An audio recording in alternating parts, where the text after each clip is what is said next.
You've looked at plasma propulsion, realized it's too power-hungry, and decided to bypass it entirely. Instead, you want to harness the raw, dense power of planetary mechanics to build your hoverboard engine. This animation shows a side-by-side comparison of the Earth's magnetic core and a pocket-sized mechanical sphere. They both operate on the exact same principle, a self-exciting spherical magneto-hydrodynamic dynamo, or an MHD dynamo for short. Your intuition on how to power this is correct. You can initiate a continuous vortex by suspending a conductive liquid metal medium and applying an initial spark to get the rotation flowing.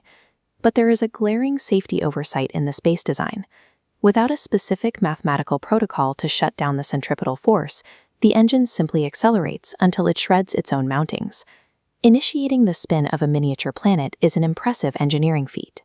Knowing how to break it is the difference between building a functional propulsion system and creating a severe workbench disaster.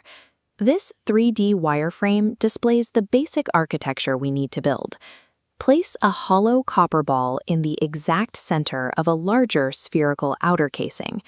Next, flood the void between these two nested spheres with a liquid metal alloy. This fluid serves as the main working medium. It acts as the primary conductor to carry the kinetic energy required for rotation. You must measure this nesting precisely. Any asymmetry in the gap will cause the fluid to cavitate at high velocities, resulting in immediate structural failure. With the liquid properly sealed in perfectly symmetrical layers, this nested egg provides the physical substrate needed to generate planetary scale power. Step 1 is complete, but right now we only have a static pool of metal. To force that fluid into a spinning vortex, we have to manipulate the internal surface geometry. This outlines the physical build guide for the 9.6-dimensional reflective array.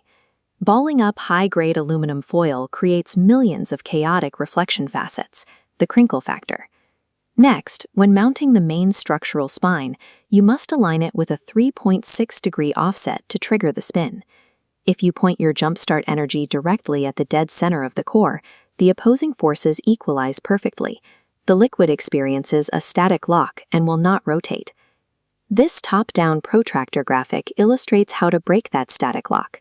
By applying the force exactly 3.6 degrees off-center, you create an intentional off-by-a-degree deviation. Striking the core slightly off-axis creates an initial pressure gradient, a vortex sink, that forces the surrounding fluid to pull inward and start rotating. Applying this exact geometric deviation turns a dormant shell of liquid metal into an active, self-sustaining engine. Now, apply a seed magnetic field to act as the initial spark. The moment the heavy, conductive fluid catches that spark, the cycle begins. As the liquid metal moves, the rotation itself generates a new secondary magnetic field. That new field then pushes back against the fluid, causing the spin to accelerate even further. This graphic displays the partial derivative of the magnetic field with respect to time, the magnetic induction equation. In magneto-hydrodynamics, this acts as a warning label. Because the entire system feeds its own energy loop, the velocity will aggressively compound until it shatters the physical limits of the copper core. You have successfully created a runaway planet on your desk. Without immediate intervention, it will self-destruct. To prevent the engine from tearing itself apart, we have to engineer a mechanical override that physically breaks the mathematical induction cycle. The schematic shows the solution, an emergency drain valve cut directly into the outer shell to rapidly remove the conductive metal from the core. Evacuating the fluid immediately removes the conductive medium. Without it, the self-feeding magnetic loop collapses, and the centripetal rotation stops completely. As you can see through the viewport here, the forces are now safely contained. The vortex remains stable, and the physical housing stays intact. The propulsion core is fully built, mathematically sound, and most importantly, safety compliant. You are now ready to integrate this power source into the wider navigation and shielding systems.